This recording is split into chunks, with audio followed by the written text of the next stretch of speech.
안녕 여러분, 지연이에요. 오늘은 무슨 얘기를 할 거냐면 얼마 전에 제가 코레일 필기시험을 쳤는데 이거에 대해서 얘기를 전달해 드리려고 해요. 제가 무슨 얘기를 할지 막 주저리 얘기를 할 것 같아서 정리를 했거든요. 그럼 하나하나 천천히 들려드릴게요.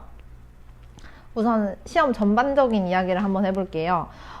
코레일 같은 경우는 하루 동안 시험을 치는데 되게 많이 뽑잖아요. 다 합해서 1000명? 2000명 정도 뽑는 걸로 아는데 권역별로 그 다음에 또 직종별로 시험 시간이 나눠져 있어요. 아침 10시, 그 다음에 1시, 그 다음에 오후에 3시, 4시 이렇게 3시 정도로 나눠져 있는데 아침에는 사무직 분들이 시험을 쳤고 1시에는 ICT, 이제 오후 3시 시험에는 저처럼 토목직이랑 전기직렬 분들이 시험을 친 걸로 알고 있습니다. 그래서 시험 시간은 이게 열차를 미리 끊으시는 분들이 있는데 시험 시간을 확인하시고 열차를 예약하시는 것을 추천드립니다. 그 다음에 두 번째는 시험 장소인데요. 자기가 지원한 권역에서 시험을 치릅니다. 예를 들면 내가 서울로 수도권으로 지원을 하면 시험을 서울에서 치고 중부 지역으로 하면 중부는 이번에 서울에서 쳤어요. 코로나 때문에. 뭐 서울에서 치고 뭐 영남권으로 하면 뭐 부산이나 울산에서 시험을 쳤습니다. 이런 식으로 자기가 지원하는 권역에서 시험을 치기 때문에 시험 장소를 본인이 선택하지 않습니다. 그래서 뭐 원서 접수를 빨리 하면 뭐 어디로 튕기나요? 이런 게 아니고 본인이 지원한 데서 시험을 쳐야 돼요.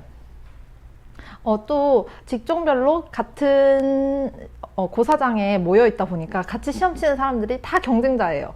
그러면 딱 가서 아침에 이렇게 그 입구 쪽에 보면 수험 번호가 적혀 있잖아요. 거기에 이제 앞에 세 자리가 코레일 같은 경우는 앞에 세 자리가 본인의 뭐 직렬이나 지역이고 뒤에 네 자리, 다섯 자리가 이제 그 지원자들 번호예요. 그걸 보면 나의 지원자가 몇 명이구나 이런 걸 알 수 있습니다.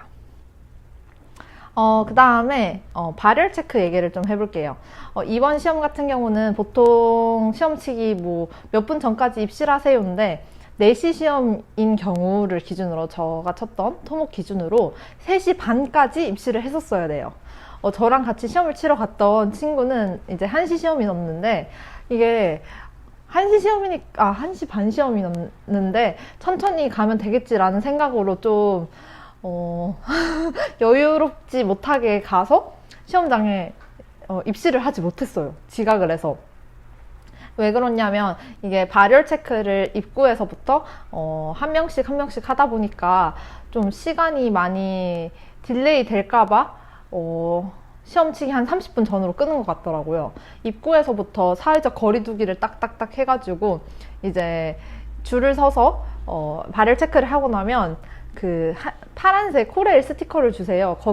그거를 여기 어깨 쪽에 붙여주시는데 그 스티커를 시험 끝날 때까지 떼면 안 됐어요. 발열 체크 때문에. 그렇게 하고 딱 이제 고사장에 들어가면 이제 층별로 이제 본인 고사실에 들어가시면 되고 들어가면 입구 그 앞쪽에 스크린에 이렇게 스크린이 띄워져 있어요. 스크린을 보면 여기 무슨 코레일 신입사원 채용, 그다음 밑에는 시간이 이렇게 막 돌아오고 있거든요. 초시계가. 그래서 본인 시계를 굳이 챙기진 않았어도 된다.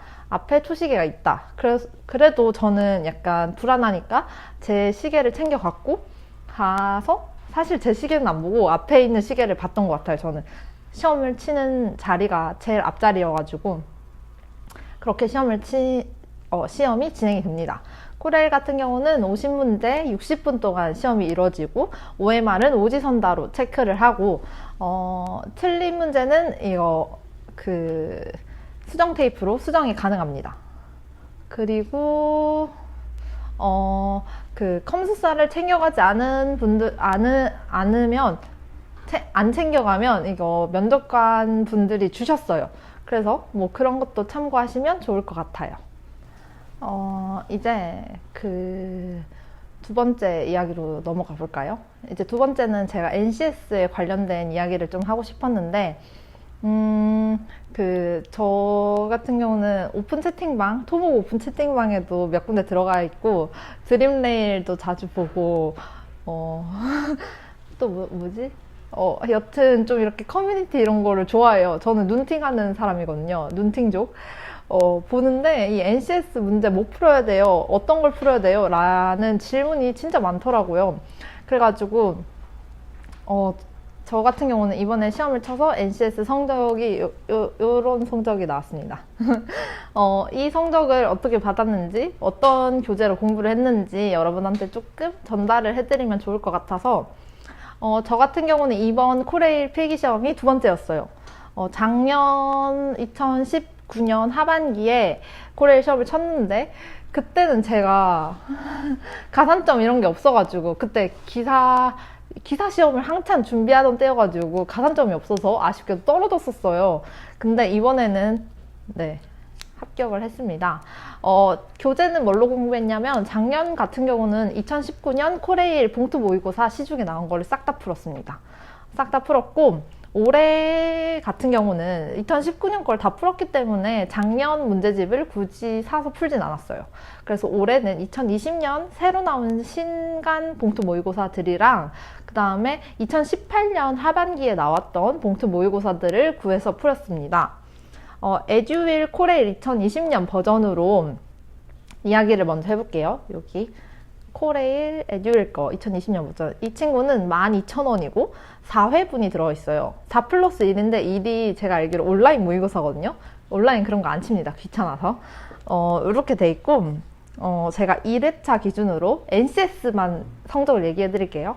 25문제를 30분 동안 쳤고 1회차 기준으로 25개, 17개, 17개 그래서 68점 맞았고 2회차 기준으로는 25문제에 14문제 맞아서 56점 3회차는 25문제에 13문제 맞아서 52점을 받았습니다. 지금 전공 성적을 왜 말씀 안 드렸냐면 전공이 시험 범위와 부합하지 않았어요. 에듀윌 같은 경우는 저희 토목직은 수리수문학이랑 상하수도공학 같은 경우에는 요 전공 시험 범위에 포함되지 않는데 에듀윌에는 있더라고요. 그래서 굳이 전공 성적은 말씀 안 드리고 기출 복원 기준으로 50문제에 33개 맞아서 66점이었어요. 에듀윌 기준으로 했을 때 저는 50점 초반에서 60점 후반에 제 성적이 분포를 하고 있죠. 그 다음에 렌유인 코레일 2020년 버전에 대해서 이야기를 해드릴게요. 이 친구는 전공 공부를 하려고 샀던 거예요. 왜냐하면 렌유인 같은 경우에는 전공이 코레일의 시험 범위와 똑같이 부합을 했어요. 그래서 NCS 3회차만 저는 풀었거든요. NCS는 3회차 기준으로 25개, 15문제 그 다음에 전공도 25개, 15개 해서 50개 중에 30개 맞았고 60점 받았습니다. 이 문제집을 추천드리는 거는 NCS는 그냥 그랬어요. 저는. 근데 전공 문제들이 좀 적중한 게 있었어요. 몇몇 문제. 물론 나올 게 좀 뻔하긴 한데 토목 전공들이 그래도 전공 공부하기에는 나쁘지 않다. 렌유인 문제집이. 그렇게 풀었고 그 다음 푼 거는 위포트 2018년 하반기를 풀었습니다.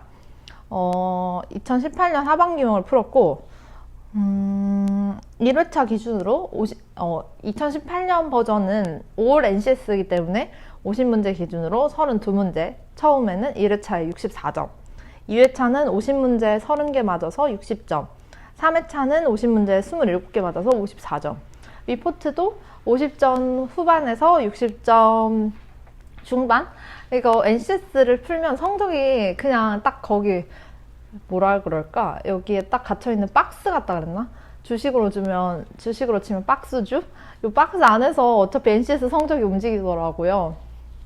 여튼 저는 NCS 문제집을 이렇게 풀고 성적이 요랬습니다. 이제 전반적인 시험에 대해서 이제 후기를 말씀드릴게요. 2020년, 지금 제가 하는 후기는 2020년 하반기 기준 토목직 NCS 필기시험 후기입니다. 토목직은 3시 시험이었어요. 3시 시험이었고, NCS 문제가 아마 오전반 분들이랑은 좀 다를 수도 있어요. 전반적인 한 줄 평은 쉽지 않다. 이렇게까지 해야 하구나, 코레일도. 약간 요런 느낌? 우선 처음에 이제 파본 검사한다고 문제집을 먼저 띠껴볼 수 있잖아요. 딱 받아가지고 봤는데 약간 느낌이 싸늘하다. 왜냐하면 A4 용지인데 이게 책 형태로 된 게 아니고 이렇게 후치케스로 딱 집어서 주더라고요. 그래서 제가 작년 겨울쯤에 서울교통공사 후기 영상도 올렸었잖아요. 그때랑 느낌이 좀 비슷했어요. 그때 서울교통공사도 호치케스 찝어서 줬었거든요.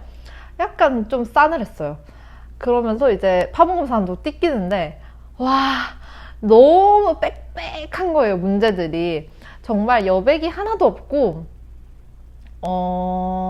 그냥 숨이 턱턱 막히는 그런 느낌이었습니다. 일단 1번 문제부터 딱 띠꼈는데 지문이 한 페이지를 꽉 채웠어요.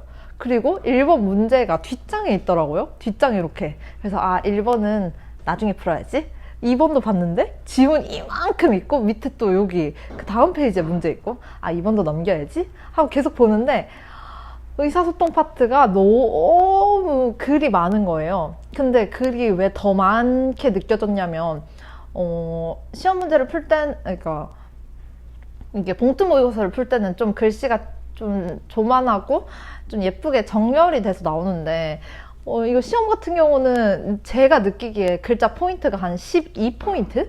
11, 12포인트? 그리고 되게 하여튼 빡빡한 느낌이어가지고 좀 가독성이 떨어지는 스타일 문제들이. 그래서 의사소통은 패스, 나중에 풀어야지 하고 넘겼습니다. 그리고 저는 수리 파트로 넘어갔죠. 수리 파트에 재밌는 문제들이 많이 나왔어요. 뭐 직사각형에 이렇게 원 그려가지고 여기 넓이 구하라 이런 거. 좀 수리는 자신 있으니까 수리는 그냥 쭉쭉쭉쭉 다 풀었습니다. 근데 수리 풀 때도 좀 짜증나, 좀 열받았던 게, 계산을 할 수 있는 공간을 줘야지. 얘네들이 한 페이지에 막 문제를 막 빼곡하게 3문제 이렇게 막 꾸역꾸역 넣어놨더라고요. 그래서 문제를 풀 여백이 없었어요, 솔직히. 여튼 수리는 그랬고 문제 해결도 그랬어요. 문제 해결도 이게 이렇게 참 거짓하며 이렇게 풀이를 해야 되는 표도 그리고. 근데 그런 걸 풀 공간이 없어. 보통 봉투 모의고사는 한 페이지에 한 문제, 많아야 2문제 있잖아요. 근데 얘네는 막 3문제씩 있는 거야. 이거는 좀 지금 이 코레일 시험을 낸 사람을 뭐라 하지 않아요. 문제를 뭐라 하는 게 아니고 이거 자간 정렬하고 이 전반적인 시험지 만든 사람은 진짜 혼나야 돼요. 본인이 이거를 1시간 동안 풀어봐야 돼요. 진짜 수능도 그렇게는 안 나오겠어요. 여튼 그러고 이제 전공으로 넘어갔어요. 이제 커뮤니티 썰, 이제 현직자 분들 말로는 전공 문제가 입사한 지 3, 4년 차 분들이 모여가지고 냈다 그랬어요. 근데 보통은 우리 수험생들이 준비를 할 때 기사 수준으로 준비를 하고 기사의 최다 빈출 유형들 아니면 중요한 파트들 이런 걸 주로 보고 공부하잖아요. 보통 토목지면 제가 생각할 때는 블랙박스랑 노란색 4조한 정책을 볼 거라 생각해요. 누가 이따만한 전공책을 다 읽어보겠어요. 그런데 약간 전공이 내가 느끼기에는 주류가 아니었다. 약간 비주류였다. 약간 그랬습니다. 전공 얘기를 하면 조금 약간 조심스러운 게 사실 현직자분들이 열심히 문제 내신 거잖아요. 그래서 뭐라 하진 못하겠는데 그분들도 기사 시험 친 지 좀 오래되고 해서 본인들이 옛날에 공부했던 거를 좀 약간 망각하실 수도 있을 것 같아요. 여튼 전공이 다 약간 이렇게 주류가 아니었고 약간 짜투리에서 나오는 비주류들이 좀 종종 있었습니다. 기사를 최다 빈출순으로 정리를 했을 때 1번부터 10번까지 탑 10에 있는 건 아니었다. 그리고 25문제 토목 같은 경우는 전공이 5과목이잖아요. 5 이렇게 나온 것 같아요. 제가 기사에 그 전공에 나왔던 문제들을 커뮤니티에서 살짝 긁어왔거든요. 이걸 내가 여기서 말해도 되나 모르겠는데 여튼 말을 해볼게요.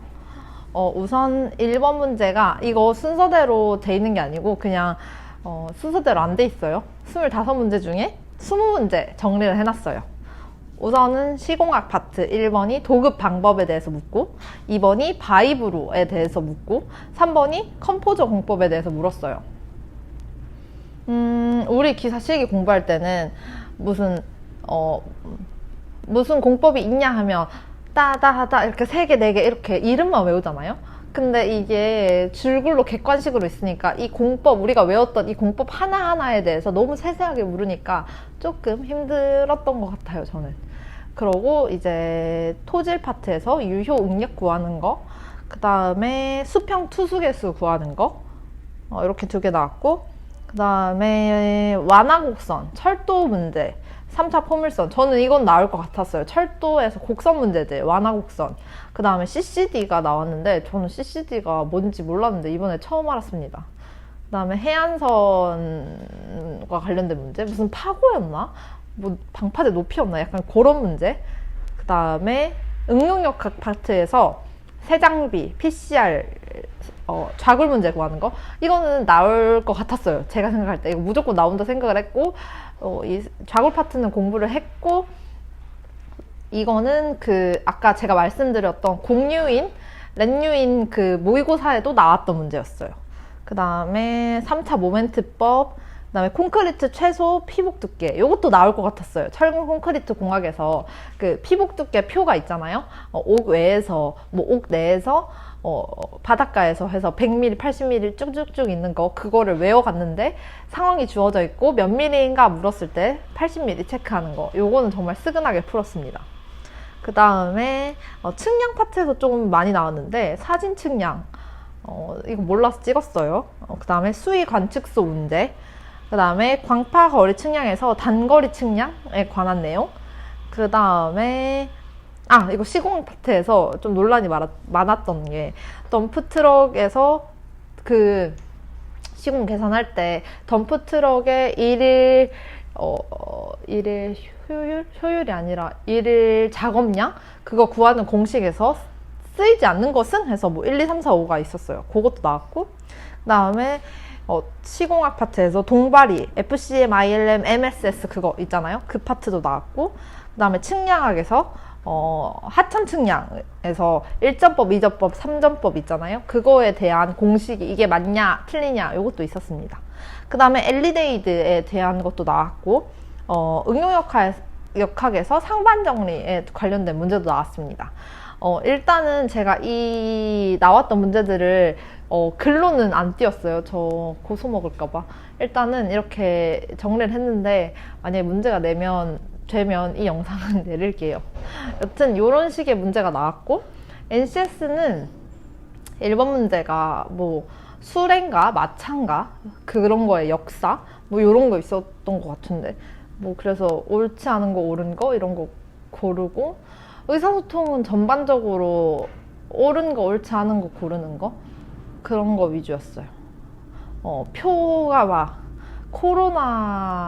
코로나의 그런 변화율, 나라별로 확진자 수, 완치자 수 이런 게 쫙 있고, 그거에 대해서 옳은 거 옳지 않은 거 고르는 거, 그런 문제. 수리는 그냥 무난했어요. 저는 다 풀었으니까. 그 다음에 문제 해결은 계산 못하는 거 빼고는 다 했던 것 같아요. 여튼 오늘의 코레일 필기시험 후기는 여기까지입니다. 그러면 안녕.